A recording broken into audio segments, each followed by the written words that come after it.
और मेरे प्यारे बच्चों, मेरे गुरुजी और मेरे बड़े सभी को मेरा अभिनंदन। जैसा कि आपको पता है, मैंने यूट्यूब पर हिंदी साहित्य का इतिहास, आचार्य रामचंद्र की बुक और प्रेमचंद की बुक गोदान पूरी वीडियो बनाकर सेव की है यूट्यूब पर। तो आप और भी देख सकते हैं कौन कौन सी वीडियो डाली है, हमने सेव की है, तो आप देख सकते हैं। ज़्यादा बात ना करते हुए मैं आपको एक कहानी लेकर आई हूँ, वो सुनाना चाहती हूँ। आशा करती हूँ आपको पसंद आएगी। एक समय की बात है, नारायण भगवान कैलाश पर्वत पर भोलेनाथ के पास गए और बोले, नारायण नारायण भगवान, पृथ्वी लोक पर सभी मानव बोझ से लदे जा रहे हैं, परेशान हैं, हैरान हैं, बोलते हैं हमारे ऊपर बहुत सारा बोझ लदा हुआ है। भोलेनाथ जी ने कहा कि नारायण, आप जाओ नीचे पृथ्वी पर, देख कर आओ कि किस बोझ से मानव लदा हुआ, उन्हें किस बोझ से मुक्ति चाहिए। नारायण भगवान बोले, ठीक है, आप कहते हैं तो मैं स्वर्गलोक से पृथ्वी लोक पर जाकर देखता हूँ कि मानव को कौन सा दुख है।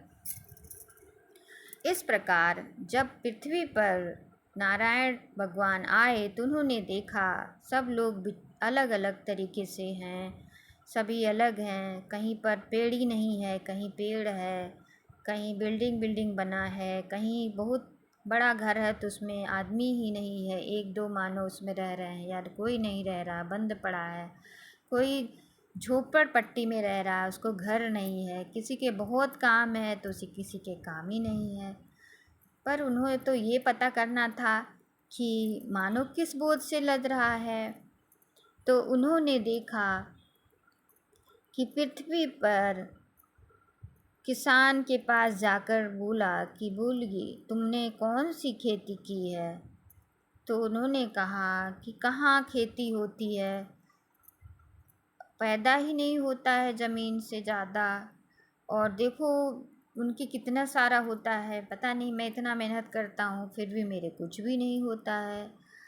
आगे बढ़ गए और सोचने लगे कि ये नहीं सोच रहा है कि हमारी मिट्टी में क्या होगा, हमें क्या लगाना चाहिए, दूसरों के चक्कर में पड़ा हुआ है। सोच कर नारायण भगवान आगे चले गए और आगे देखा कि जो बहुत अमीर हैं उनकी बहुत सारी बीमारियां हैं, जिस तरह से वो खा नहीं पा रहे हैं, और कुछ के पास अच्छे से खाना नहीं है, वो रोटी और वो खा के जी रहे हैं। और देखा बच्चे जो खाना खाना चाहिए वो चटपट में बर्गर पिज्ज़ा खा रहे हैं। ऐसे कई चीज़ देखा कि बताओ संतुलित भोजन नहीं ले रहे हैं। यह सोचते हुए आगे चले गए।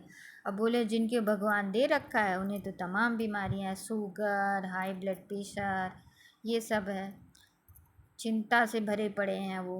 उनके तमाम ये नहीं है, अभी वो नहीं है, बच्चों को वो करना है। ऐसे करते हुए आगे चले गए। फिर उन्होंने एक पड़ोसी से पूछा, पड़ोसी ने अपनी पड़ोसी की बुराई कर दी, फिर आगे निकल गए। इस तरह से करके वो अपने स्वर्गलोक में आ गए। अब भोलेनाथ ने पूछा कि नारायण बताओ, आपने पृथ्वी पर क्या देखा। उन्होंने कहा कि भगवान, हमने तो देखा कि एक दूसरे के बोझ से लोग लदे हुए हैं।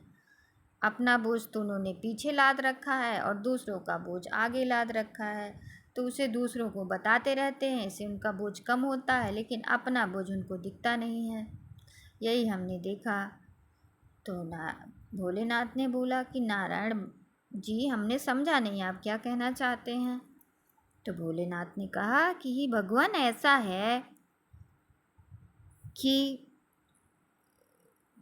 भोले बाबा जी, यह हाल है कि लोग दूसरों को गिरा कर ऊपर उठना चाहते हैं, दूसरों का लेकर धनी होना चाहते हैं, दूसरों की अच्छाई को वो अच्छा नहीं कहते, दूसरों की अच्छाई उनको नहीं दिखती, उन्हें दूसरों की बुराई ही दिखती रहती है।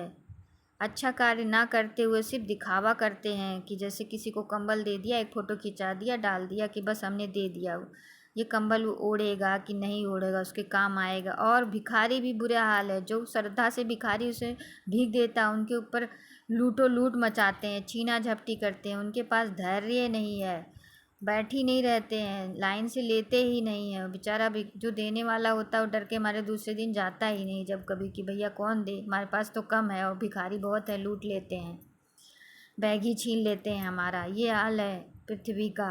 भिखारी भी भिखारी जैसा व्यवहार नहीं करते, वो लदी जाते हैं, छीना झपटी करने लगते हैं।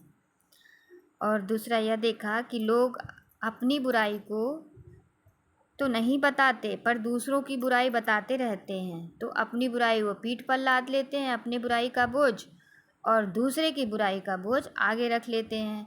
तो इसलिए उन्हें अपनी बुराई दिखती नहीं है और उनको गड़ू रहता है, इसलिए वो बताते हैं कि बताओ अब हम क्या करें, हम बोझ से लदे हैं, हम समझ नहीं पा रहे हैं, और आपको याद करते रहते हैं। तो अगर वो अपनी बुराई को निकाले, हर व्यक्ति, हर प्रत्येक व्यक्ति अपनी बुराई को निकाल दे, तो पृथ्वी पर बुराई ही ना हो भगवान। ये हमने जाना, भोलेनाथ ने कहा। ठीक जाना आपने, अच्छा पता किया, ठीक है, यही है, यही सच्चाई है। तो धन्यवाद, मुझे लगा आपको पसंद आया होगा, तो आप लाइक सब्सक्राइब करिएगा इस पर।